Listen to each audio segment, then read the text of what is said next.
హనుమంతుడు అంటే మనకి గుర్తొచ్చేది బలం.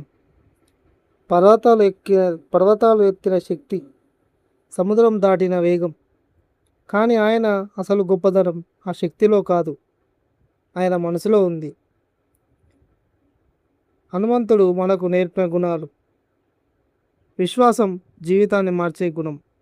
హనుమంతుడి జీవితంలో పెద్ద గుణం ఏంటంటే అది విశ్వాసం. రాముడిపై ఆయనకున్న నమ్మకం ఏ పరిస్థితిలోనైనా తగ్గలేదు. సీతమ్మను వెతకడానికి సముద్రం ముందు నిల్చున్నప్పుడు అందరూ సందేహపడ్డాడు. కానీ హనుమంతుడు కాదు. నేను చేయగలను, ఎందుకంటే నా వెనక రాముడు ఉన్నాడు అని నమ్మాడు. అది విశ్వాసంకి ఉన్న శక్తి. ధైర్యం భయాన్ని జయించే శక్తి. భయం ప్రతి మనిషికి ఉంటుంది, కానీ దాన్ని జయించేవాడే హీరో. హనుమంతుడు లంకలోకి వెళ్ళినప్పుడు అది శత్రుల గడ్డ, ప్రాణం పోయే ప్రమాదం.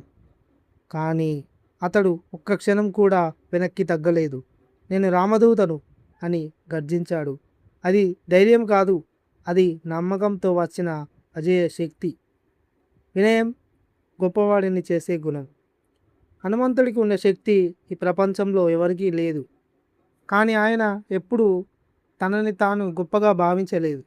నేను రాముడి దాసుడిని అని మాత్రమే చెప్పాడు. అది వినయం. ఈ రోజుల్లో చిన్న విజయం వచ్చినా మనం గర్వపడతాం. కానీ హనుమంతుడు మనకి చెప్తాడు, ఎంత ఎత్తుకు ఎదిగినా నేలని మర్చిపోకూడదు అని.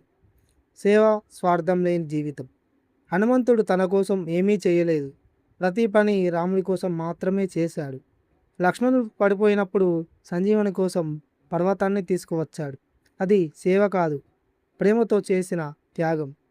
పట్టుదల అసాధ్యాన్ని సాధ్యం చేయడం.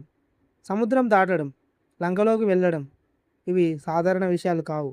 కానీ హనుమంతుడు ఒకటే నమ్మాడు, నేను ప్రయత్నిస్తే అసాధ్యం అనే పదం ఉండదు. అదే పట్టుదల. ఇప్పుడు ఒకసారి ఆలోచించండి, మన జీవితంలో చిన్న సమస్య వచ్చినా మనం భయపడుతున్నామా, లేదా హనుమంతుడిలా ధైర్యంగా ఎదుర్కొంటున్నామా? మనకి డబ్బు ఉండకపోవచ్చు, శక్తి ఉండకపోవచ్చు, కానీ హనుమంతుడికి ఉన్న గుణాలు ఉంటే జీవితంలో మనం ఎప్పుడూ ఓడిపోము. హనుమంతుడు కేవలం ఒక దేవుడే కాదు, ఒక జీవన విధానం, ఒక ప్రేరణ.